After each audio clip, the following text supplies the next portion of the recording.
नमस्कार, मी निनाद सोनकांबळे. आपण पाहता जोगेश्वरी न्यूज. पाहूया पुण्यातील काही विशेष घडामोडी.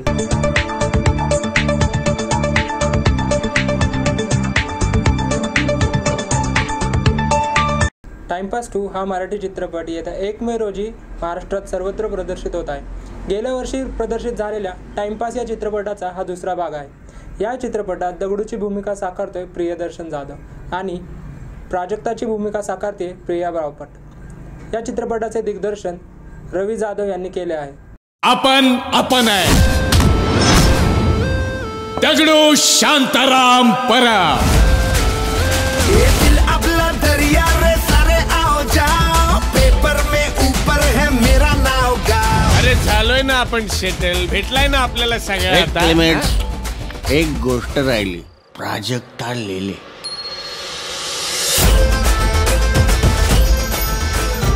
आणि माझी खात्री आहे मला तो नक्की मिळेल. चला हवा.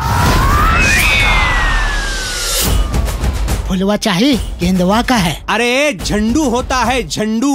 वही तो झंडवा का है. अभी कल बाजार से अंडी लाएगा तो क्या बोलेगा? जाने दो साहब, नया है वह. फिर नया है वह दगडो.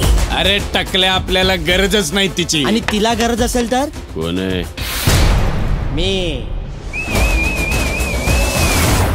अरे आज भी उसको लगत होएगा, आएंगे मेरे छोटे मोटे दगड़ू आएंगे.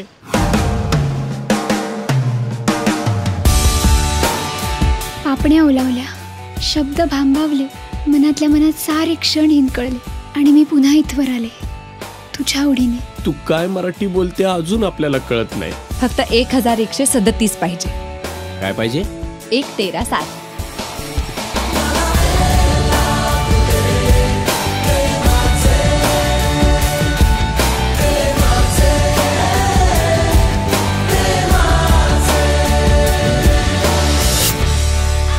मला जरा तुमच्याशी एका विषयावर बोलायचे होते. कुठल्या विषयावर बोलायचे होते?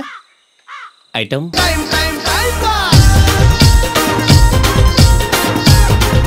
चंदे. प्राजक्ता कुठे असते? चंदे चंदे चंदे चंदे. तुझ्या डोक्याने काय ओले बोंबील भरले आहेत का ग? लांब राहायचं, नाहीतर अशा ठिकाणी मारे की मलमही लावता येणार नाही आणि बँडेजही बांधता येणार नाही. आईला गेली तेव्हा फुलपाखरू होती, आता फुलटू पाखरू झाली.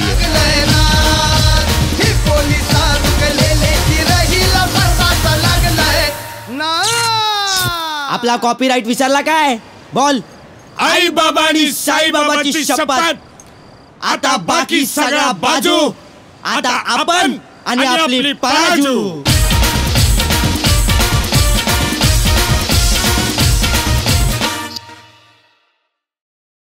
रिलीज झाला आणि टाइमपासमधून एक नवा इतिहास असला की मराठी सिनेमा पहिल्यांदा 30 करोडच्या वरती त्याचं यश मिळालं. त्याचा बिझनेस झाला. खूप डिफिकल्ट टास्क होतं, कारण इतकं सोपं टास्क नव्हतं, कारण आमच्याबरोबर हिंदी सिनेमा रिलीज झाले होते. ते बिझनेस प्रस्थापित करणं हे खूप डिफिकल्ट चॅलेंज होतं. पण जी एक साधारण सिंपल गोष्ट होती टाइमपासची, जी मला वाटतं प्रत्येक माणसाला भावली. प्रत्येकाला वाटलं की आपण सुद्धा दगडू आहोत, आपण सुद्धा कधीतरी लहानपणी मराठी प्रेम केलं होतं. प्रत्येकाला आपलं रिफ्लेक्शन त्या गोष्टीत दिसलं. म्हणून मला वाटतं कदाचित संपूर्ण महाराष्ट्राने टाइमपासला प्रचंड यश दाखवलं आणि मराठी सिनेमाने नवा पाहिला आला. त्यानंतर टाइमपास 2 करावा असं टाइमपास 1च्या एंडपर्यंत खरंच आमच्या मनात नव्हतं. एक लाईन होती टाइमपासच्या एंडला की टू बी कंटिन्यू, आणि ती लाईन अशासाठी होती की नॉर्मली प्रत्येक दगडू जेव्हा एका पाहिजे प्रेम करतो, शेवटी त्याचं हेच होतं. खूप आनंदाची गोष्ट अशी होती की मराठीत असं पहिल्यांदा घडत होतं की एक सिनेमा यश मिळवतोय, त्याच्या पुढच्या पार्टची लोकांना आतापासून उत्सुकता लागली आणि मग असं वाटतं की आपण पार्ट 2 करूया. खरंच सांगतो, माझ्या लाईफमधला मला वाटतं मोस्ट डिफिकल्ट सिनेमा टाइमपास 2 म्हणेन मी. कारण भारतामध्ये पहिलं उदाहरण आहे की त्याच्या सिनेमाला प्रचंड यश मिळालं आणि एका वर्षात तुम्ही त्याचं सिक्वल करता.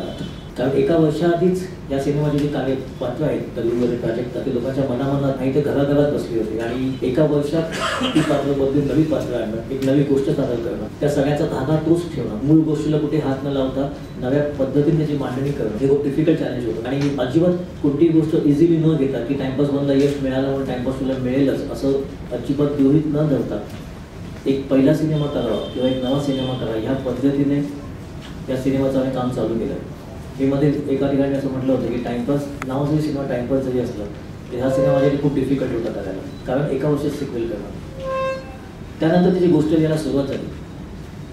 टाइमपास 1मध्ये ज्याने जो माझा लेखक होता प्रियदर्शन जाधव, तो ज्या पद्धतीने ती कथा प्रेझेंट करत होता, तर मला असं वाटलं की हाच योग्य दगड होऊ शकतो.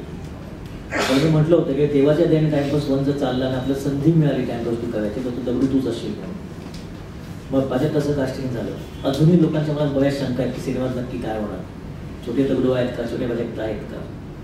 तशा वेगवेगळ्या गमती वेगवेगळ्या गाणी, त्याची 7 गाणी सिनेमामध्ये आहेत. ती आता ऑलरेडी रिलीज झालेली आहेत. 2 गाणी आता ऑलरेडी नंबर 1, नंबर 2ला आहेत. आणि एक मी जेव्हा चाचपडत होतो की टाइमपास 2च्या पटकथेचा धागा काय असेल.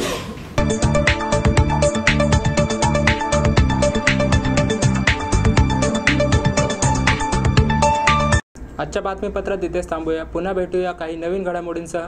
नमस्कार.